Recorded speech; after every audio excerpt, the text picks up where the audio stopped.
प्रणाम आपको। देखते ही देखते स्वामी जी पतंजलि आयुर्वेद जो है उसको 30 साल बीत गए, लेकिन आप अभी भी 30 साल के लगते हैं। लोग पूछते हैं आखिर स्वामी जी किस चक्की का आटा खाते हैं। समस्या तो मैं आटा खाता ही नहीं ना आटा खाना चाहिए ना घाटा खाना चाहिए तो वैसे ये एक नया एक्सपीरियंस मैं आपको सुनाता हूँ। मैंने लगभग 15 दिनों से अभी कोई अनाज कोई मिलेट सब कुछ बंद किया हुआ है। खाली 1 चम्मच गाय का घी लेता हूँ, 1 चम्मच च्यवनप्राश लेता हूँ। आपके लिए भी मैंने मंगाई है, यदि आ गई तो 1 गोली स्वर्ण शिलाजीत की खाता हूँ और बिल्कुल कोई सर्दी नहीं लगती। और आप देखते हैं एक एक पसली गिन सकते हैं आप। और इसमें ताकत इतनी 18 घंटे रोज काम है, इतनी ठंडे और आप हम देख रहे हैं एकदम।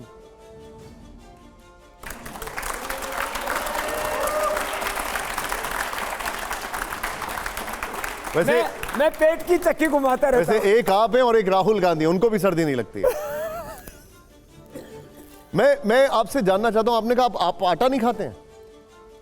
वैसे मैंने पहले भी करीब 20 साल तक अनाज ही नहीं खाया था, शाक सब्जियां ऐसे ही ली थी। देखो मेरा राशन पर ध्यान कम है, आसन पर ज्यादा है। क्या बात। भोजन वैसे पर थोड़ा बहुत ध्यान शासन पर भी रहता है। अब शासन पर कम, आत्मानुशासन पर ज्यादा रहता है। क्या बात। साधु को आत्मानुशासन में जीना चाहिए और भोजन पर कम भजन पर ध्यान ज्यादा रहना चाहिए। और साधु को परमार्थी होना चाहिए, साधु को समर्थ होना चाहिए। साधु पुरुषार्थ करेगा तो अर्थ आएगा, साधु भी समर्थ बनेगा और उसे एक समर्थ भारत बनना चाहिए और अर्थ परमार्थ में लगाना चाहिए, जिससे कि समाज में खुशहाली आए। यही काम मैं पिछले 30-35 सालों से कर रहा हूं। 30 साल का तो मैं सन्यासी हो गया हूं, अभी 60 के करीब पहुंचने वाला हूं, ठाठ से रहता हूं। अच्छा, अब आपने 30 साल का जिक्र किया है। सोशल मीडिया के दौर में एक बड़ा चर्चा का विषय होता है then and now, before and after. जरा 30 साल पहले वाला कुछ दिखाइए जरा, यहां पर हम सब देखना चाहते हैं। ये जरा देख रहे हैं आप 30 साल पहले और अब कोई फर्क नहीं है। ये बिफोर एंड आफ्टर नहीं है, ये कंसिस्टेंट है। ये देखिए सर आप,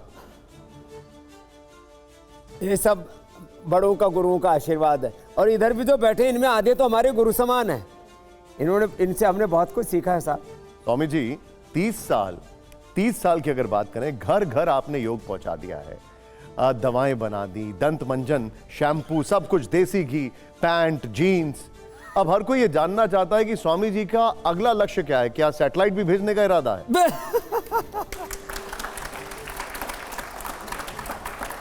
सब कुछ बनता है मनुष्य के अच्छा बनने से। विनोद जी, प्रभु जी हमारे मुस्कुरा रहे हैं, भारती जी, जयशंकर जी, इतने बड़े बड़े महापुरुष आपने इधर बैठा रखे हैं हमारे लिए। इसमें कुछ तो पिता तुल्य हैं और कुछ हमारे अग्रज हैं। तो हमें एक ही बात कहेंगे, सब कुछ अच्छा बनता है इंसान के अच्छा होने से। तो इंसान अच्छा बने, इसलिए मेरा अब 90 से 99% फोकस भारतीय शिक्षा बोर्ड पर है। भारत बोध के साथ, सनातन बोध के साथ, आत्मबोध, आत्मगौरव के साथ, और साथ ही modern world, science, technology, innovation, invention, modern world के साथ उनकी कनेक्टिविटी, साथ में अंदर उनके भीतर डिविनिटी ऐसी हो कि भारत के ऐसे बच्चे हों वो जहां जाए वहां भारत के झंडे गाड़ दें और पूरी दुनिया उनके पीछे खड़ी हो जाए। तो ये अगला टारगेट है भारतीय शिक्षा बोर्ड। इस देश में मदरसा बोर्ड से करीब 3 लाख प्लस कुछ वो लोग वो चलाते हैं अपने मदरसे।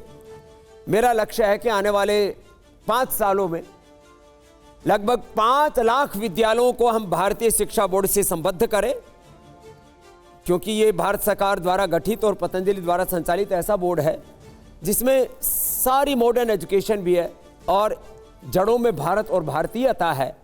और इसकी आज आवश्यकता है। आज हमारे देश का युवा कहीं ना कहीं 8 से 12 घंटा स्क्रॉल करते रहते हैं, कुछ कॉमेडी वीडियो सर्च करते रहते हैं, कुछ और कुछ देखते रहते हैं, अनप्रोडक्टिव कामों में ज़्यादा वक्त गुजर रहा है।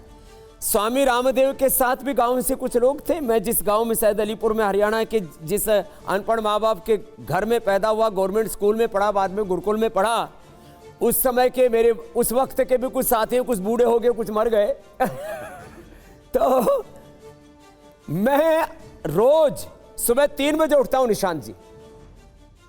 3 बजे उठ करके 1 घंटा अपना वैयक्तिक उपासना करता हूं, करीब 3 से 5 किलोमीटर की दौड़ लगाता हूं, पूरा पसीना बहाता हूं। रात को 10 बजे तक, ये मेरे पिछले 50 सालों की दिनचर्या है बच्चों। विकल्प रहित संकल्प, अखंड प्रचंड पुरुषार्थ। और जो कुछ हासिल किया है, किसी राजनीतिक दल की बदौलत नहीं, किसी कॉर्पोरेट हाउस की दया से नहीं, बल्कि स्वावलंबन और आत्मनिर्भरता के साथ, कि जो मुझे प्रभु ने ज्ञान, संवेदना, सामर्थ्य दिया है, मुझे ऐसे अकर्मण्य होकर के, प्रमादी होकर के नहीं बैठना। जो मुझे प्रभु ने दिया है, मुझे सृजन में लगे रहना। और योग के साथ मैंने उद्योग किया, तो आज करीब 5 लाख लोगों को रोजगार दिया। आगे 5 लाख लोगों को रोजगार देने की तैयारी है। अभी तो थोड़े दिनों में 1 लाख करोड़ का, बाद में 5 लाख करोड़ का ब्रांड बनेगा। भारत समर्थ बनेगा। आज हम विकसित भारत की बात करते हैं, तो विकसित भारत खाली बातों से तो नहीं बनेगा। बातें कम, काम ज्यादा। अच्छा, आपकी दिनचर्या में हम देखते हैं आप कई बार कुछ एक्सपेरिमेंट्स भी करते हैं। एक बार जरा दिखाइए वो एक्सपेरिमेंट जिसका हम जिक्र कर रहे हैं। हत्थे चढ़ गई गधी, इसका पूरा दूध दो डाला, इसके बच्चे को पिला दो भाई। छोड़ दो बच्चे को। ये हमारा क्या नाम बालक का? नितिन। नितिन की भाई, इस गधी का हम सम्मान भी करना चाहते हैं। एक बार जोरदार तालियां भाई इसके लिए। और इधर बेटियां जो है बड़ा अच्छा आसन भी कर रही है। और डॉक्टर साहब, इसका विशेष गुण क्या है? देखो, मैंने भाई पी के तो नहीं देखा है, पहली बार मैं पी के देखता हूँ। ये लगता कैसा है? अरे सच में वेरी टेस्टी। सच में वेरी टेस्टी।